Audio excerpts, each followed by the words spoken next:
एक रिपोर्ट आलेला आपण सगळ्यांनी बघितला। हा रिपोर्ट आहे 24 फेब्रुवारीचा। तो रिपोर्ट आल्यानंतर कालच्या दिवशी मी व माझ्याबरोबर काही आमदार,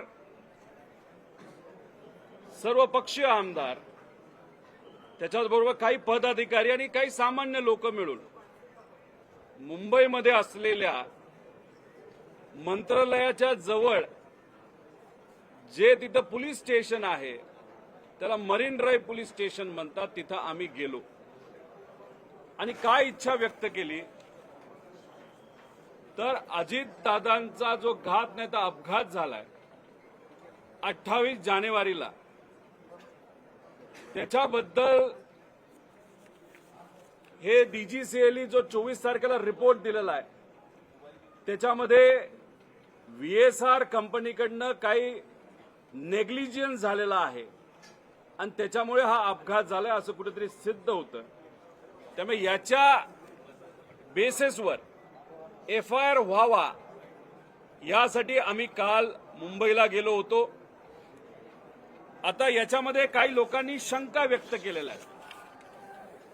याच्यामध्ये शंका काय आहे तर मी मुंबईला एफआयआर करू शकतो का? मुंबईला एफआयआर 100% हा BNSS जो 2023 ला कायदा आलाय, झिरो एफआयआर कॉन्सेप्ट, म्हणजे कुठेही तुम्ही एफआयआर करू शकता आणि तो एफआयआर आपल्याला ट्रान्सफर करता येतो। त्यामुळे मुंबईमध्ये करण्याचं कारण एवढंच की इथं जर आपण एफआयआर केला असं जो आज दुर्दैवाने इथं आपल्याला यावं लागतं आणि करावं लागतं, इथं गर्दी खूप मोठ्या प्रमाणात होईल म्हणून आम्ही इथं न येता मुंबईत हा एफआयआर करता येतोय का याचा प्रयत्न तिथं केला। त्यामुळे मुंबईत एफआयआर होऊ शकला असता पण तो त्यांनी तिथं स्वीकारला नाही।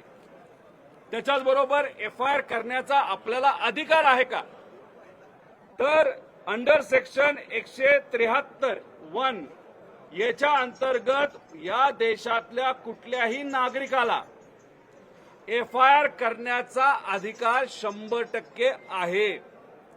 आणि याच्यात हा अधिकार कसा दिला गेला तर एक सुप्रीम कोर्टमध्ये याचिका होती, त्या याचिकेचा निकाल देत असताना सुप्रीम कोर्टाने निर्णय दिलेला आहे ललिता कुमारी versus government of Uttar Pradesh, FIR करण्याचा अधिकार हा सगळ्यांचा आहे। तुमच्यातल्या पण कुठल्याही व्यक्तीला, बारामतीच्या असू नये तर महाराष्ट्रातल्या कानाकोपऱ्यातून इथं लोक आली, त्यांनी जर ठरवलं असतं एफआयआर दादांच्या केसच्या बाबतीत व्हावा तो 100% तो करायला पाहिजे आणि तो त्यांनी स्वीकारला पाहिजे पोलीस प्रशासनाला। असा अधिकार हा आपल्या सगळ्यांना आहे। बर 24-25 तारखेपर्यंत आपण का थांबलो? याच्या आधी 28 तारखेला ही घटना घडली, 30-31 तारखेला सुद्धा आपण एफआयआर करू शकलो असतो, पण आपण थांबलो। तुम्ही थांबलात, आम्ही थांबलो, सगळे थांबले। नाही, खोलात जाऊ द्या, काय होतं हे आम्हाला समजू द्या। आणि मग जेव्हा 24 तारखेला या डीजीसीएलीच सांगितलं की आम्ही 24 फेब्रुवारीला डीजीसीएल म्हणजे परवा सांगितलं की व्हीएसआर कंपनीकडनं काही गोष्टी या नॉन कम्प्लायन्सेस झालेले आहेत। विमान चालवत असताना नॉन कम्प्लायन्स हा कुठलाही त्या ठिकाणी स्वीकारला गेला नाही पाहिजे, म्हणजे व्हीएसआर हे जबाबदार आहे। दादा ज्या विमानाने गेलेले ते होतं लेअर जेट 45 XR। हे विमान या व्हीएसआर कंपनीकडे अशा प्रकारचे किती विमान आहेत? 7 विमानं होती। त्यात एकातून दादा प्रवास करत होते आणि त्याची दुर्घटना त्या ठिकाणी झाली। 2023 ला दुसरं विमान जे मुंबईमध्ये तिथं दुर्घटनाग्रस्त झालं, राहिले किती? 5। आणि या 24 तारखेच्या आदेशाप्रमाणे डीजीसीआयच्या 5च्या 5 राहिलेले विमान हे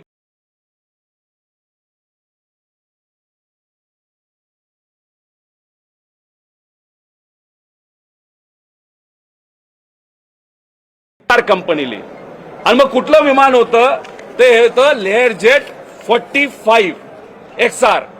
मग मला हा प्रश्न आपल्या सर्वांना करायचा आणि तो प्रश्न मी पोलिसांसमोर सुद्धा केला की मग जर 5च्या 5 आज असणारी विमानं तुम्ही ग्राउंड करता, ते बंद ठेवता, मग अजितदादांना खराब विमान का दिलं गेलं?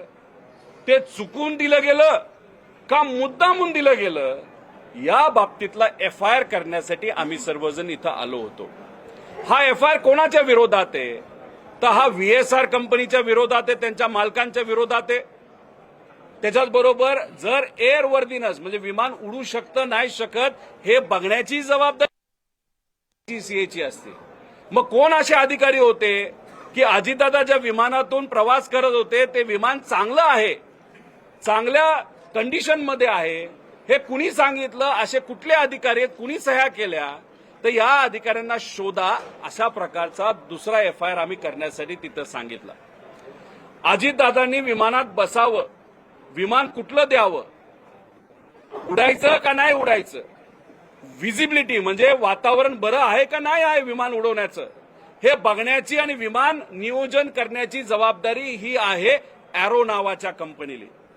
त्यांचा एक प्रायव्हेट जो व्हॉट्सअपच्या चॅट आहे ते मी व्हिडिओ कॉन्फरन्सच्या माध्यमातून लोकांसमोर आणलं. त्याच्यामध्ये एक पवार नावाचा अधिकारी आहे एरो नावाच्या कंपनीचा, त्यांनी सांगितलं की वेदर चेक आहे आणि ओके आहे, दादांनी प्रवास केला तरी चालेल. आणि ती गोष्ट बघितल्यानंतर दादांच्या पीएली दादांना सांगितल्यानंतर 7 वाजता दादा गाडीत बसले आणि विमानतळावर त्या ठिकाणी पोहोचले.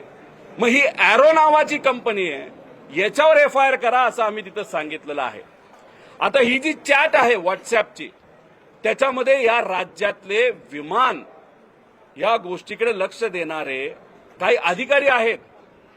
तर त्या अधिकारी जर त्या व्हॉट्सअप चॅटमध्ये होते, त्या ग्रुपमध्ये होते आणि अशा पद्धतीने चॅट येऊन सुद्धा, आणि तुम्हाला राज्य शासन जर पगार देत असेल की एखादा व्हीआयपी ट्रॅव्हल करत असताना तो सुखरूप आहे का नाही, विमान योग्य आहे का नाही आहे, ते बघण्याचा अधिकार हा त्या अधिकाऱ्याचा असताना सुद्धा त्यांनी दुर्लक्ष केलं. आणि दुर्लक्ष केल्यामुळे दादांनी तो प्रवास केला आणि दुर्घटना घडली. मग त्या ग्रुपमध्ये असणारे जे कोणी अधिकारी असतील त्यांच्यावर एफआयआर करा.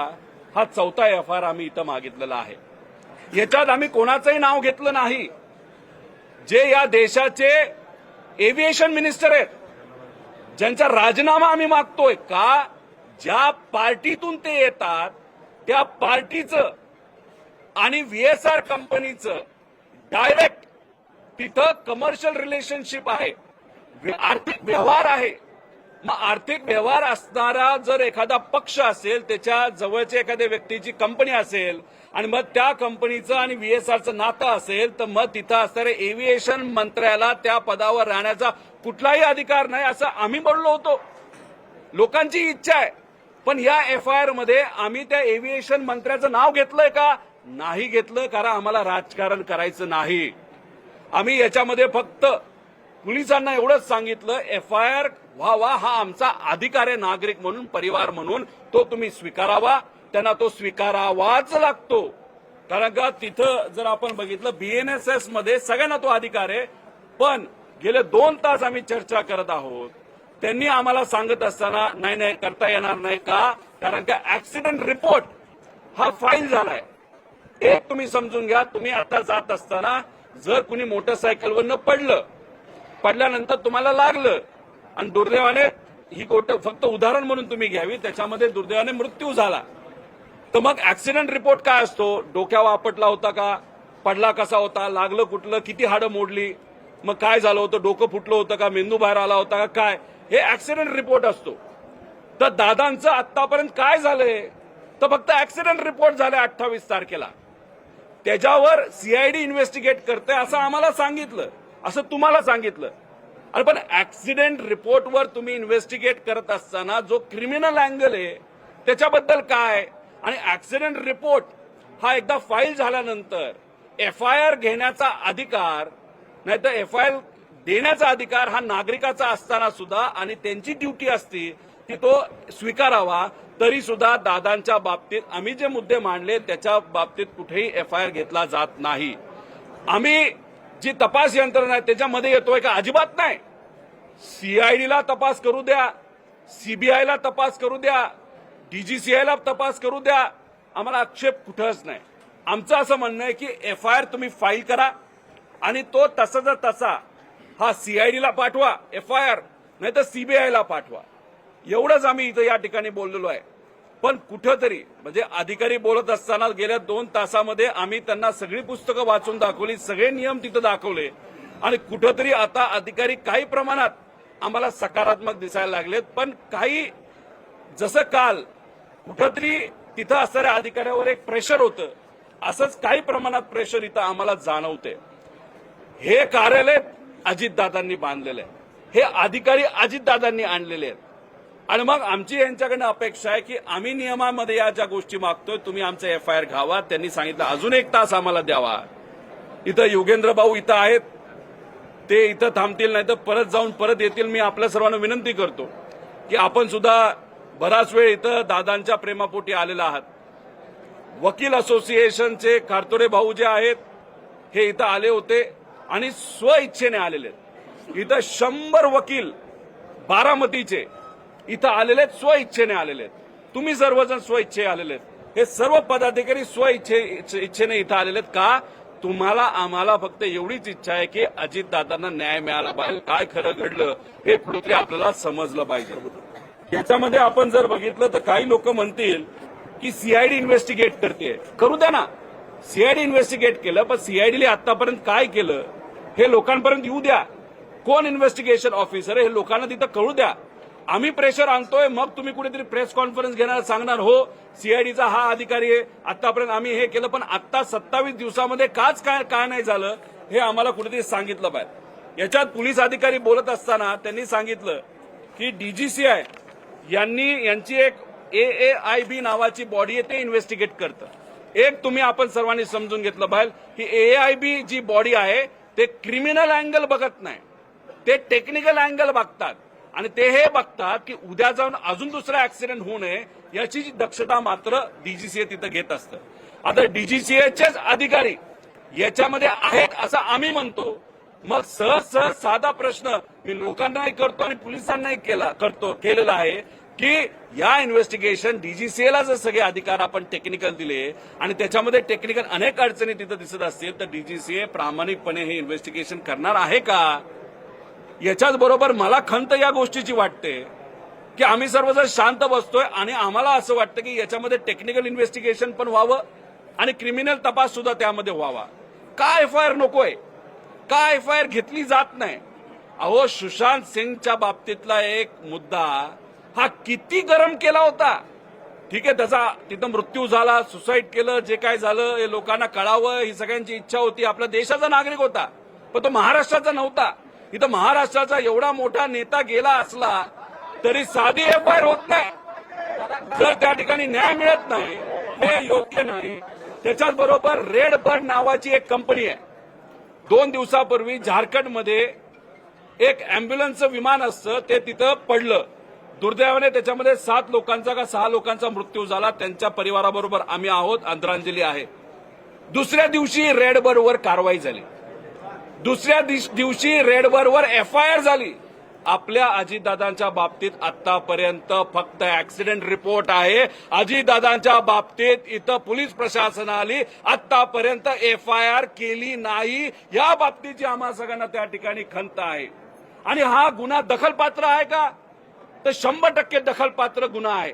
मग दखलपात्र गुन्ह्यामध्ये एफआयआर करावाच लागतो. मग कुठेतरी शासन हे सांगतंय का की अजितदादांची दखल घेतली नाही पाहिजे असे एक व्यक्तिमत्व होतं असं सांगायचं का तुम्हाला? अहो, साधा आमचा प्रश्न आहे की तुम्ही एफआयआर करा, सीआयडी कडनं तुम्ही तिथं तपास करा, नाहीतर सीबीआय कडनं त्या ठिकाणी तुम्ही तपास करा. आमचं त्याच्यामध्ये काहीच नाही. आणि हे जो झालाय ना हा आहे आमचा कॉज ऑफ ऍक्शन. म्हणजे कॉज ऑफ ऍक्शन 24 तारखेला आलाय. म्हणजे डीजीसीएने जो रिपोर्ट दिला त्याच्यामध्ये त्यांनी जे सांगितलेलं आहे की व्हीएसआर कंपनी जबाबदार आहे म्हणून विमान आम्ही हे करतो. ह्या कॉज ऑफ ऍक्शनवर आज एफआयआर व्हावा अशी आमची इच्छा होती, पण दुर्दैवाने ती इच्छा त्या ठिकाणी आज पूर्ण होत नाही. दादांना का न्याय मिळत नाही, दादांबद्दलचा एफआयआर का होत नाही असा प्रश्न आम्हाला सगळ्यांना त्या ठिकाणी वाटतो. आणि आमचं हेही म्हणणं आहे इथं असणाऱ्या प्रत्येक व्यक्तीचं, कदाचित तुमचं सुद्धा म्हणणं आहे, आम्ही जो एफआयआर दाखल करत आहोत तो जो चुकीचा असेल तर आमच्यावर कारवाई करा. आम्ही लिखित द्यायला तयार आहोत की आम्ही या एफआयआर मध्ये ज्या गोष्टी लिहिल्यात सांगितल्यात त्या जर चुकत असतील तर उद्या आम्ही जेलमध्ये जायला तयार आहोत, आमच्यावर तुम्ही कारवाई करा. पण नाही, यांना ते ऐकायचं नाही.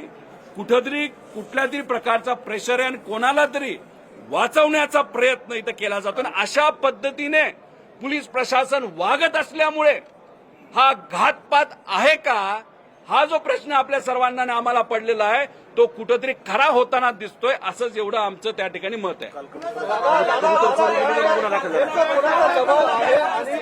एक एक घ्या ना. वाचवायचा प्रयत्न सुरू आहे. कोणाचा दबाव काल देखील मरीन ड्राईव्हमध्ये गुन्हा दाखल नाही झाला, इथे देखील दाखल नाही झाला. तुम्ही जसं म्हटलं की दबाव आहे आणि कुणाला तरी वाचवण्याचं कोण आहे? VSR कंपनी जी आहे त्याचे जे मालक आहेत ते अनेक सत्तेत असणाऱ्या मोठ्या नेत्यांच्या जवळचे आहेत. रोहित सिंग हा जो डायरेक्टर आहे त्याच्या लग्नासाठी महाराष्ट्रातून फार मोठा नेता लग्नाला गेला होता. आंध्र प्रदेशचे मुख्यमंत्री सुद्धा त्याच्या लग्नाला तिथं गेले होते. आंध्र प्रदेशच्या मुख्यमंत्र्यांची एक कुठली ती व्यक्तिगत फायनान्सची कंपनी NBFC, त्या कंपनीने VSRला तिथं निधी दिला. मध्य प्रदेशची एक वेगळी कंपनी आहे, त्यांनी सुद्धा VSRला मदत केली आहे. महाराष्ट्रातले अनेक लोक संलग्न आहेत. VSRला का वाचवण्याचा प्रयत्न होतो हे आम्हाला कळत आहे. दुसरं, दादांना म्हणजे ते लेअर जेट नावाचं विमान हे खराब होतं, हे तिथं DGC आता सांगते. मग हे खराब विमान हे अजितदादांना मुद्दामून दिलं गेलं का चुकून दिलं गेलं, असाही प्रश्न आता आम्हाला त्या ठिकाणी पडायला लागलेला आहे. त्यामुळे ह्या सगळ्या गोष्टीकडे बघत असताना कुठंतरी कोणाचा तरी मोठ्या व्यक्तीचा हा हात आहे. आणि FIR हा ऍक्सिडेंटवर होतोय, हा FIR ऍक्सिडेंटवर होतोय. आमचं मत आहे ऍक्सिडेंटवर करा, FIR नाही, इन्व्हेस्टिगेशन. FIR तर झालाच नाही, इन्व्हेस्टिगेशन ऍक्सिडेंटवर होतोय. आमचं मत आहे ऍक्सिडेंटवर पण करा आणि घातपातावर म्हणजे क्रिमिनल अँगल आहे का हे सुद्धा तिथं बघा. पण हे यांच्याकडनं पोलीस प्रशासनाकडनं मान्य केलं जात नाही म्हणून FIR होत नाही. म्हणजे कोणा ना कोणातरी मोठ्या व्यक्तीचा या मागे हात आहे असं आपल्याला म्हणावं लागेल. पुढची भूमिका काय असणार आहे? पुढची भूमिका काय असणार आहे? आता तुम्ही या ठिकाणी आला होता.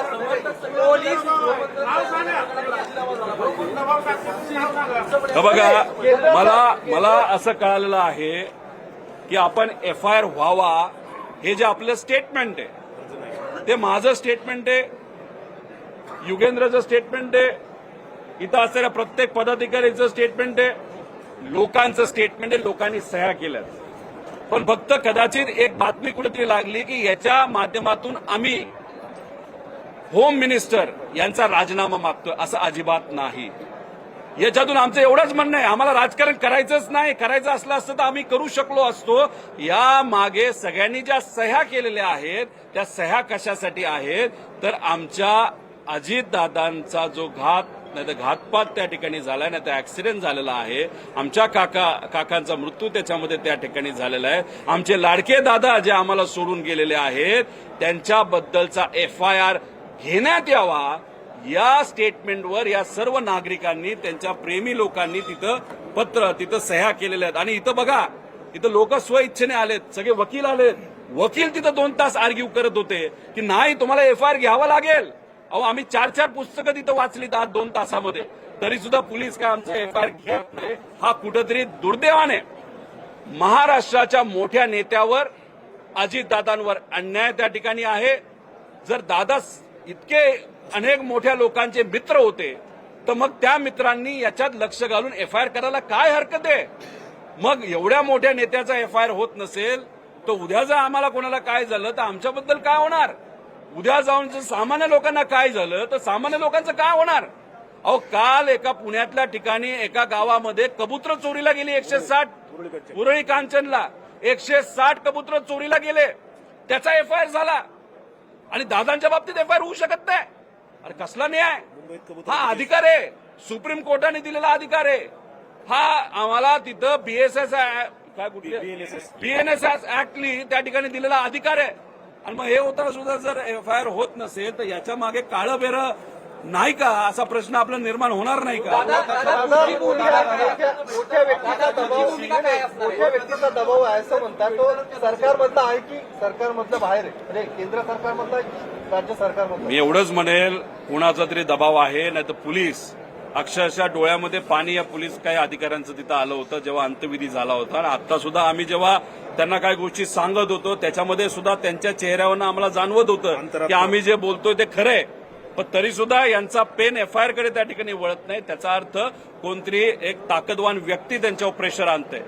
आता सीआयडी हे ऍक्सिडेंटवर तिथं त्यांचं इन्व्हेस्टिगेशन सुरू आहे आणि ऍक्सिडेंटचा जो दाखला आहे तो झाल्यानंतर सुद्धा एफआयआर होऊ शकतो, पण केला जाऊ शकत नाही. कारण एफआयआर मध्ये आम्ही म्हणतोय या लोकांवर लक्ष द्या आणि हेच कदाचित सत्तेतल्या लोकांना, काही लोकांना हे नको असावं असं आपल्याला म्हणावं लागतं. अरे याच्या पुढे आम्ही काय करणार आहे? 1-1.5 तास युगेंद्र इथं असतील, नाही तर परत थोड्या वेळी येतील, कारण आम्हाला त्यांनी 1-1.5 तासाचा वेळ मागितला. खरं तर मुंबईमध्ये सुद्धा आम्हाला सांगितलं होतं 2 तास.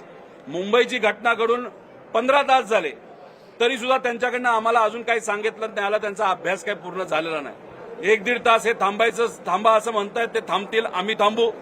पण आता पुढे सीआयडी काय करते हे जाणून घेण्यासाठी आज दुपारी 3 वाजता पुण्यामध्ये सीआयडीचे जे हेड ऑफिस आहे तिथं जाऊन आम्ही दाद मागू की सहसा सामान्य लोकांना आणि कोणालाही सीआयडीकडे जाता येत नाही. पत्रकार परिषद घेते सीआयडी. ते योगायोग आहे. ती पत्रकार परिषद आम्ही सुद्धा ऐकतो. आम्हाला प्रश्न असतील आम्ही त्यांना प्रश्न विचारतो.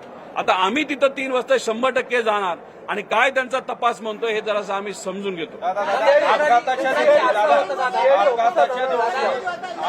दिवशी दादा एक मिनिट दादा अपघाताच्या दिवशी एटीसी बारामतीतून ऑपरेट होत होतं. या बाबतीत अनऑफिशियली बोलणं झालेलं आहे, पण जी ऑफिशियल माहिती आणि तुमच्यासारख्या काही चांगल्या पत्रकारांनी सुद्धा या बाबतीत इन्व्हेस्टिगेशन केलेलं आहे. दादांच्या प्रेमापोटी ते इन्व्हेस्टिगेशन सुद्धा आम्हाला आलेलं आहे. 2 दिवसानंतर त्या बाबतीतली म्हणजे ब्लॅक बॉक्स आणि इतर गोष्टींबद्दल आम्ही एक वेगळी प्रेस तिथे घेणार आहोत. त्या मुद्द्यात, त्या विषयावर आम्ही त्या ठिकाणी सांगू. अपघाताच्या दिवशी एटीसी बारामतीतून ऑपरेट झालं होतं. रोहित पवार आणि ते पण खाजगी कंपनी केलं. खाजगी कंपनीने एटीसी ऑपरेट केलेलं होतं अपघाताच्या दिवशी. आणि मग ह्याची माहिती तुमच्यापर्यंत पोहोचली का? कारण एटीसीचा ग्रीन सिग्नल मिळाल्याशिवाय टेकऑफ झालं नाही. याच्या आधी मुख्यमंत्री सुद्धा जे लँड झाले असतील बारामती एअरपोर्टवर, मोठे मोठे व्यावसायिक लँड झाले असतील, अजितदादा अनेक वेळा लँड झालेले आहेत, तेव्हा सुद्धा इथं बारामतीमध्ये असणारी एटीसी ही प्रायव्हेटच आहे. आता जेव्हा आपण टेक ऑफ करतो तेव्हा पुणे एटीसी सुद्धा बोलावं लागतं. ती लायसन्स एटीसी आहे, ती एक गव्हर्नमेंटची एटीसी आहे. मग त्या एटीसीला ह्यांना सांगितलं नव्हतं का रे उडू नकोस, व्हिजिबिलिटी 3000च आहे. मग पुणे एटीसी मध्ये कोण असं होतं का त्यांनी नाही सांगितलं? का व्हीएसआर कंपनीच्या पायलटली का नाही विचारलं? असे अनेक प्रश्न आहेत. त्यामुळे रेकॉर्डिंग बारामती एटीसीचं हे कुठेतरी सीआयडी का कुणीतरी ताब्यात घेतलं असं आम्हाला कळालं का डीजीसीएले. काय येतं ट्रान्सक्रिप्ट काय गेलं याचा पुरावा आमच्याकडे आहे, तो आम्ही त्या ठिकाणी आता पहिल्यांदा तक्रार दिली जाते, त्यानंतर पोलीस इन्व्हेस्टिगेशन करतात, मग एफआयआर दाखल केली जाते. अशा पद्धतीचा प्रोसेस आहे. मात्र दुसरीकडे असं सातत्यानं सांगितलं जातं की तपास योग्य पद्धतीने चालू आहे, मात्र रोहित पवार जे आहेत ते स्टंटबाजी करतायत आणि मिसगाईड केलं जाते असा आरोप भाजपकडून सातत्यानं होतो. मग एफआयआर म्हणजे काय?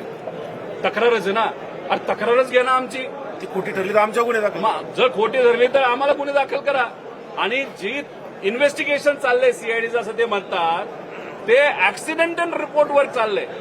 अरे पण त्याला दुसरा अँगल आहे, तो अँगल आम्ही सांगण्याचा प्रयत्न करतोय. आणि डीजीसीए सरळ सरळ सांगते की आम्ही 5 विमानं ग्राउंड करतोय, नाही त्या विमानात प्रॉब्लेम आहे. अरे पण प्रॉब्लेमॅटिक विमान अजितदादांना का दिलं हा आमचा प्रश्न आहे आणि म्हणून आम्ही म्हणतोय एफआयआर करा. पण या बाबतीत कधी टेक्निकल बोलत नाही.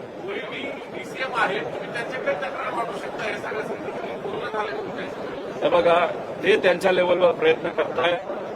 मला अजूनपर्यंत कुणीही, मी माझ्या वतीने देशाच्या होम मिनिस्टरला कागद दिलेत, प्रधानमंत्री साहेबांच्या कार्यालयामध्ये आम्ही कागद दिलेत, जे एव्हिएशन मंत्रालय त्यांना दिले आहेत, डीजीसीएला दिलेला आहे आणि सोशल मीडियाच्या माध्यमातून आम्ही सीएमओला पण दिलेत. सीएमओ जेव्हा वेळ देतील ती उद्या देतात असं आम्हाला कळतं, तेव्हा त्यांना सुद्धा कागद दिले.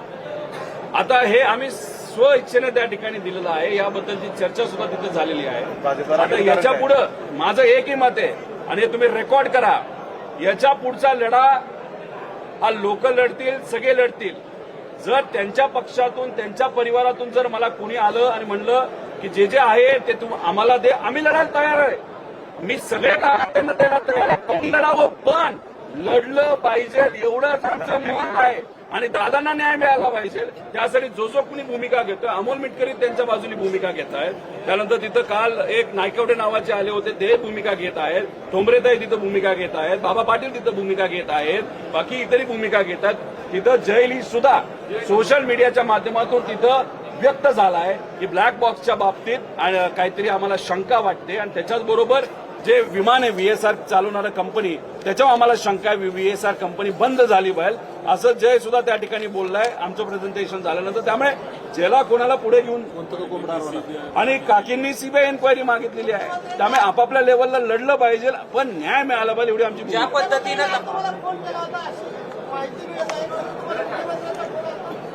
आम्ही एवढं मोठं नाही की आम्हाला मुख्यमंत्री तिथं फोन करतील.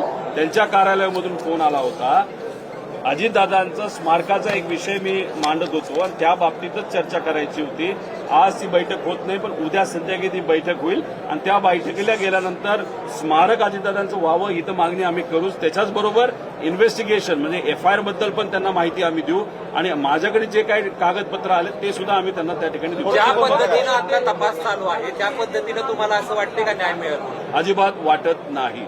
एक तर सीआयडीने काय केलंय हे कोणालाच माहित नाही. महिना झाला. आपण तिथं प्रेशर वाढवलं, तुमच्यासारख्या चांगल्या मीडियाने तो मुद्दा नेला. सोशल मीडियावर महाराष्ट्राचे तमाम सामान्य नागरिक हे व्यक्त झाले, बारामतीकर हे व्यक्त झाले, काही गावांमध्ये तिथं बंद पाडला गेला आणि त्यानंतर डीजीसीआयवर प्रेशर आलं, त्याच्यानंतर आता सीआयडीवर प्रेशर आलं. आता सीआयडी आज कुठेतरी ते प्रेस कॉन्फरन्स घेऊन काय केलं ते सांगतील. डीजीसीए 24 तारखेला त्यांनी रिपोर्ट दिला, पण डीजीसीएने अजूनपर्यंत प्रायमरी रिपोर्ट दिलेला नाही. प्रायमरी रिपोर्ट हा 15 तारखेला यायला पाहिजे होता. आता तो रिपोर्ट अजूनपर्यंत आला नाही. आल्यानंतर आपल्याला कळेल की खरंच काय त्यामध्ये घडलं होतं.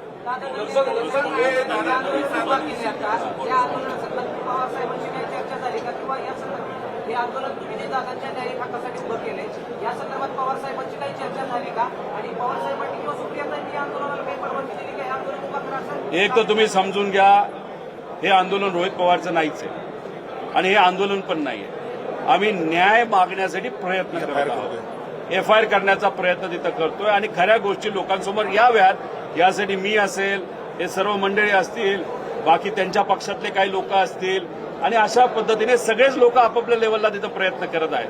फक्त हे करत असताना इन्व्हेस्टिगेशन आमच्या लेवलवर करत असताना कागदपत्र बऱ्यापैकी सोशल मीडिया आणि तुमच्या माध्यमातून मी लोकांसमोर आणले म्हणून माझी चर्चा आहे. ठीक आहे, माझी चर्चा नाही, हे सामान्य लोकांची इच्छा आहे की दादांना न्याय मिळाला पाहिजे आणि म्हणून हे वातावरण त्या ठिकाणी कुठेतरी आता या लेवलला आलंय की त्याची दखल हे केंद्र सरकारला सुद्धा आता घ्यावी लागते. विषय एवढाच आहे की साहेबांच्या बाबतीत एक गोष्ट तुम्हाला सांगतो की एखादा व्यक्ती योग्य पद्धतीने लढत असेल तर पवार साहेबांचा पाठिंबा असतो आणि पवार साहेब बोलूनच दाखवतात असं नसतं. दिल्लीला आमची प्रेस कॉन्फरन्स झाली तेव्हा पवार साहेबांच्याच बंगल्यावर त्या ठिकाणी झाली होती आणि आता येणाऱ्या पार्लमेंटमध्ये 9 तारखेला सुप्रियाताई, डॉक्टर पोले व आमचे सर्व खासदार, इतर पक्षाचे सुद्धा खासदार, ज्याच्यामध्ये काँग्रेस असेल, एकनाथ शिंदे साहेबांचे सुद्धा खासदार हा मुद्दा मांडतील असं आम्हाला वाटतं. कारण का आम्हाला विरोध हा भाजपच्या नेत्यांचा त्या ठिकाणी होतो. या प्रेस कॉन्फरन्सला एकनाथ शिंदे साहेबांच्या पक्षाच्या लोकांचा, नेत्यांचा आम्हाला तिथं विरोध नाही. म्हणजे अजितदादांना न्याय मिळावं हे एकनाथ शिंदे साहेबांची सुद्धा इच्छा त्या ठिकाणी दिसते. मग तुम्ही नावं का सांगत नाही? जर प्रेशर होतंय तर तुम्ही नावं का सांगत नाही? नेमका प्रेशर कोणाचा आहे? नाही, आता एफआयआरच्या बाबतीत ते काय करतात ते आपण सर्वजण बघू.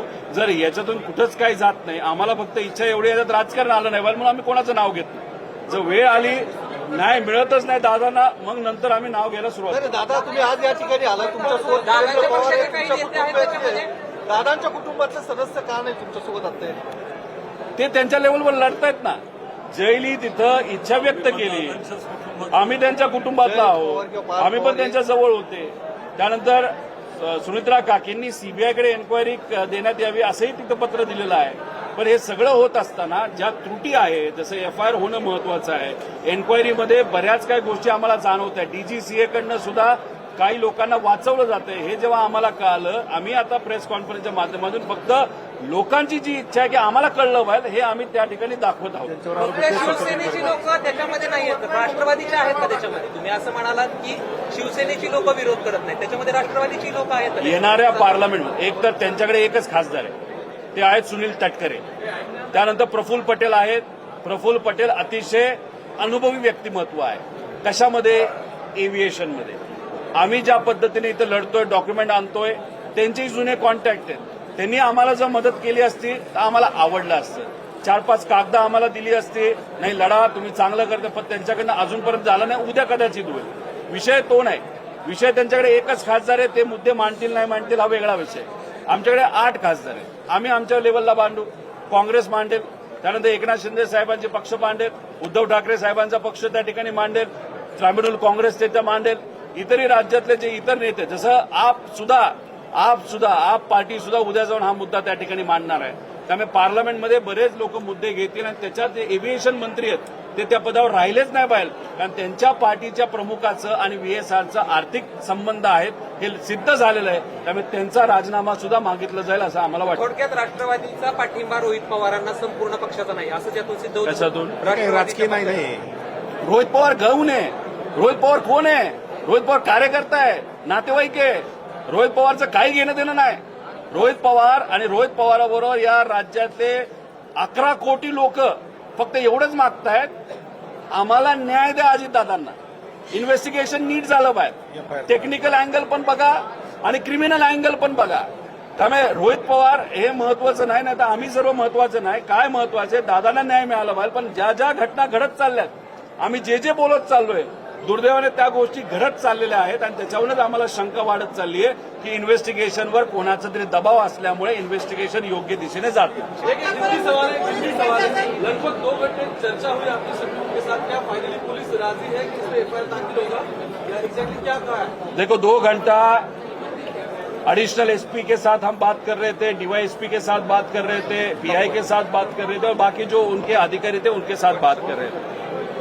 वहां पे उनका कहना था कि आपने बंबई में कल जो एफआईआर किया वो वहां पे क्यों किया.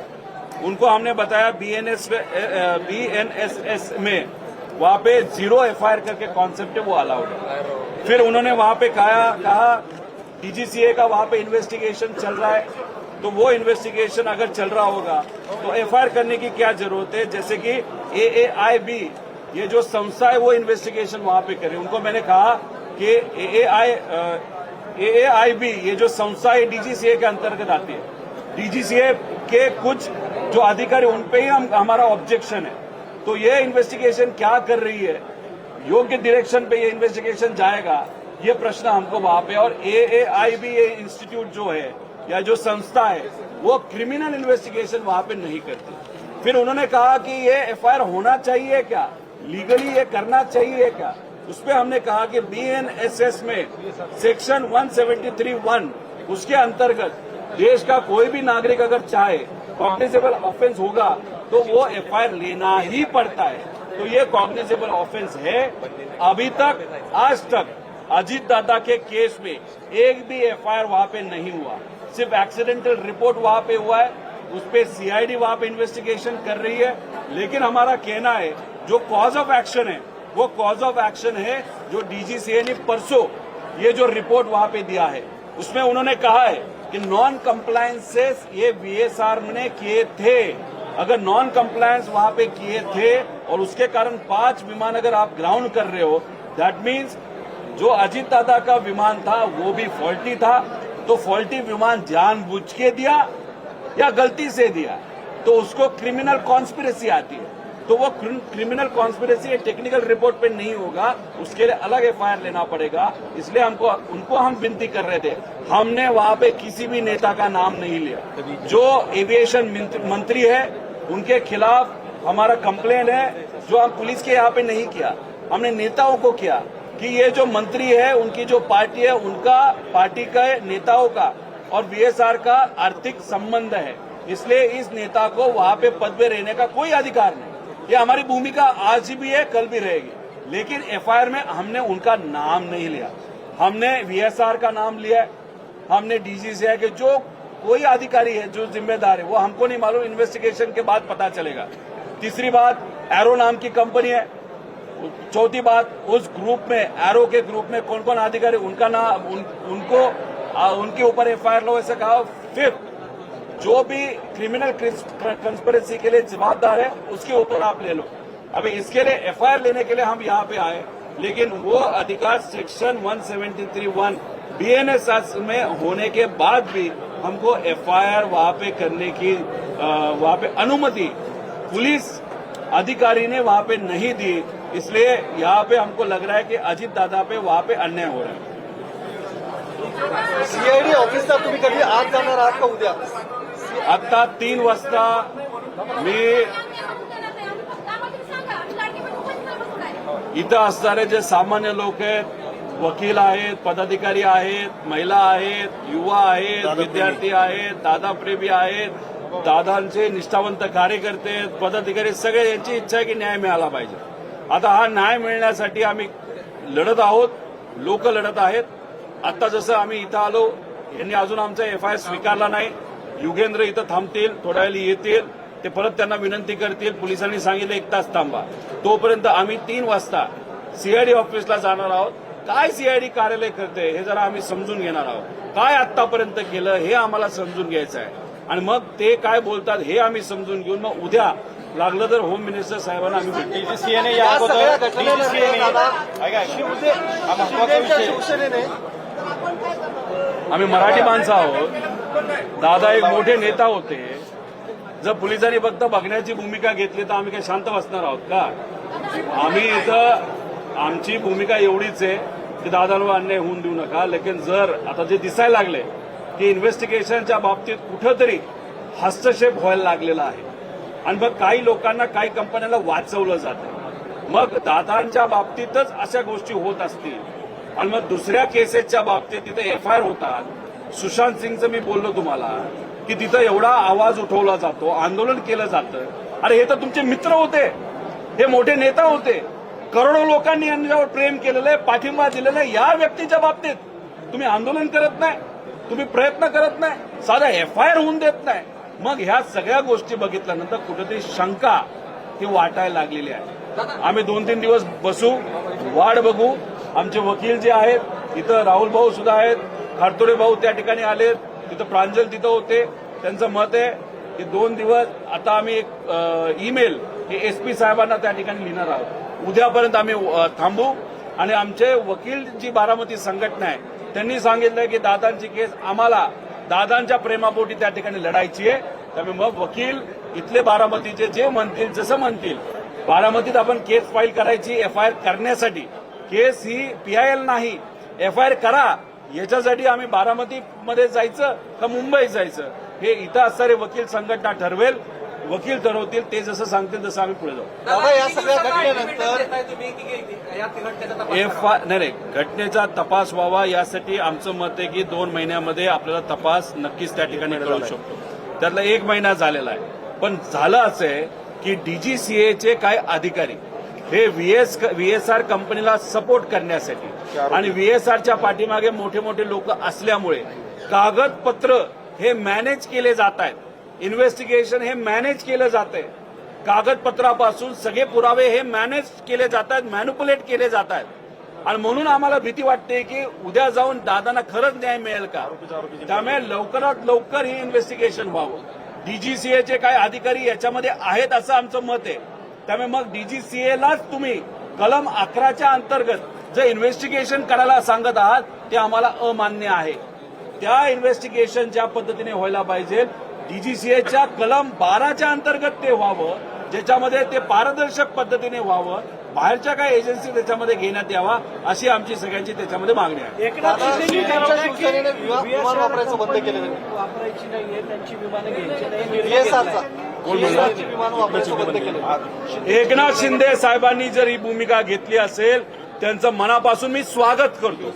म्हणून गेल्या काही दिवसांमध्ये आपण जर बघितलं असेल एकनाथ शिंदे साहेबांचे अनेक मंत्री आणि अनेक नेते हे इन्व्हेस्टिगेशन चांगलं पारदर्शक पद्धतीने झालं पाहिजे असं म्हणतात. क्रिमिनल अँगल आहे का बघितलं पाहिजे, टेक्निकल अँगल आहे का बघितलं पाहिजे. आणि ही जी मागणी आमच्या सगळ्यांची होती की व्हीएसआर हे बंद झालं पाहिजे, काही प्रमाणात एकनाथ शिंदे साहेबांनी सुद्धा तीच मागणी जर केली असेल खरंच हे मानलं पाहिजे. कारण आज राजकारण नाही करायचं, त्या सत्तेत आहेत, आम्ही विरोधात आहेत. म्हणून आम्ही म्हणत नाही की एकनाथ शिंदे साहेबांची आम्हाला मदत नकोय. आम्हाला देवेंद्र फडणवीस साहेबांची सुद्धा मदत पाहिजे. आम्ही तिथं प्रधानमंत्री साहेबांची मदत मागितली आहे, आम्ही तिथं अमित शहा साहेबांची मदत मागितलेली आहे. आम्ही हा राजकीय मुद्दा नाही, आम्ही राजकारण इथं करत नाही हेच तर आम्ही सिद्ध करतोय. पण हे बोलत असताना, मुद्दे मांडत असताना आम्हाला विरोध हा फक्त भाजपचेच काही नेते करतात, त्यांचे ट्रोलर तिथं करतात आणि मग त्याच्यावरनं कुठेतरी लोकांची भूमिका व्हायला लागली आहे.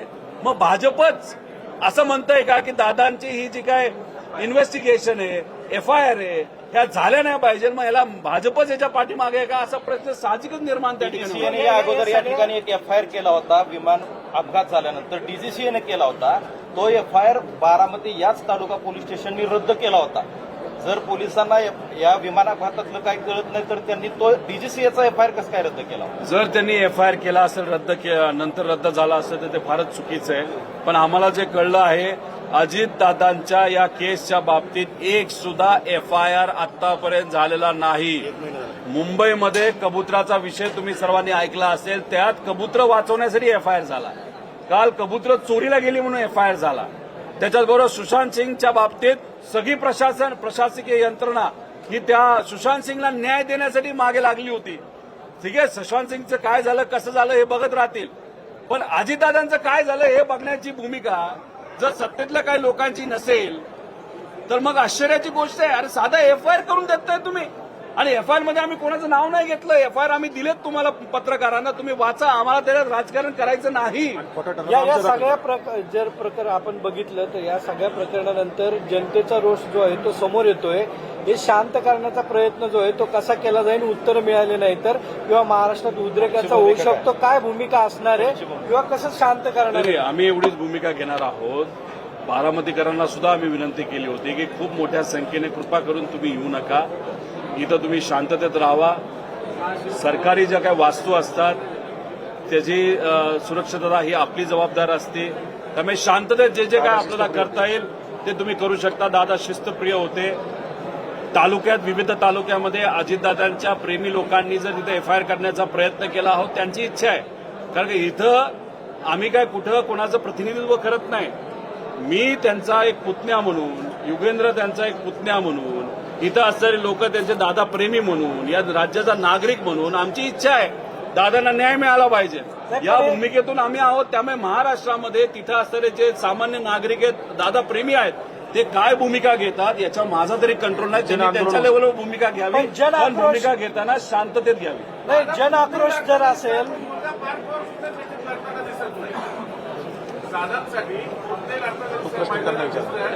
तो त्यांच्या लेवलवर तिथं काही अधिकाऱ्यांशी बोलून कसं तरी तो त्याच्या लेवलला लढत असेल.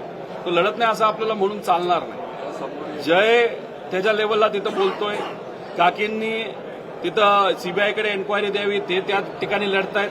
त्यामुळे सगळेच त्यांच्या त्यांच्या परीने तिथं लढतायत. फक्त विषय एवढाच आहे, हे मंद गतीने दादांचं इन्व्हेस्टिगेशन चाललंय एवढं आमचं कुटुंब म्हणून विचारतो की त्यांच्यावरती काही दबाव आहे का किंवा ते उघडपणे बोलू शकत नाही असं काही वाटतंय का तुम्हाला? याबद्दलची चर्चा कुठेही झालेली नाही.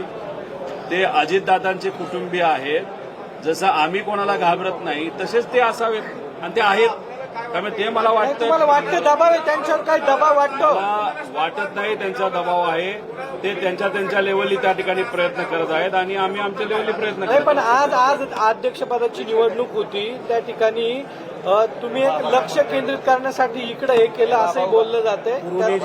बर, लक्ष आमच्याकडे यावं नाही तर तिथलं लक्ष जावं यासाठी आम्ही हे केलं असं तुम्हाला वाटत असेल तर मग 0 FIR हे प्रोव्हिजन असताना आम्ही बारामतीत आलो का? नाही, आम्ही मुंबईत गेलो का? 0 FIR आहे तिथं ते घ्यावं आणि काल घ्यावं.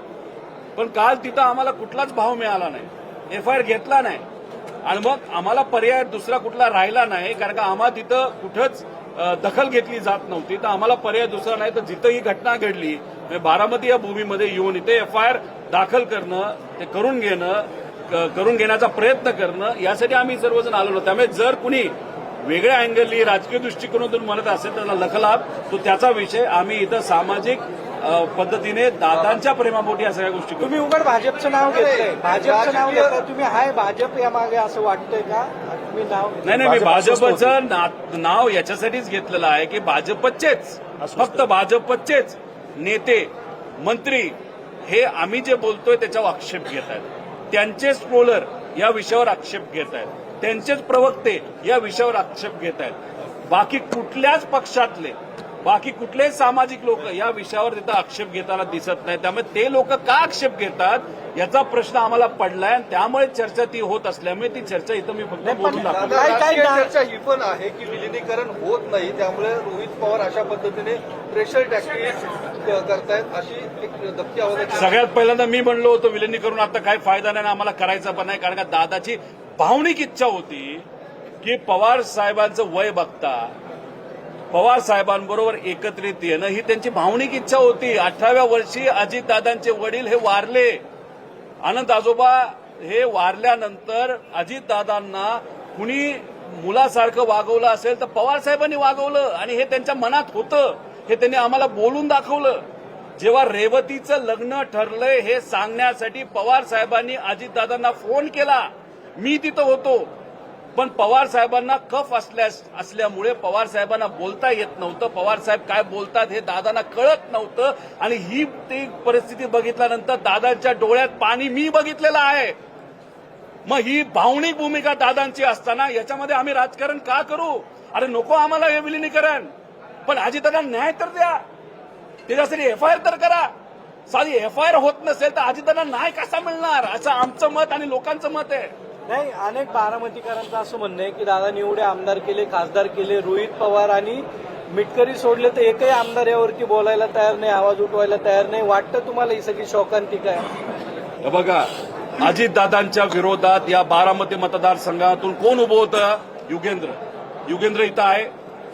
मला पहिलं जिल्हा परिषदेचं तिकीट दादांनी दिलं, मला आमदारकीचं तिकीट दादांनी दिलं आणि राजकारणात आम्ही दोघं येण्यापूर्वी लहानपणीपासून जन्मापासून आम्ही त्यांचे पुतणे, आम्हाला त्यांनी मांडीवर खेळवलंय हे आम्हाला माहित आहे.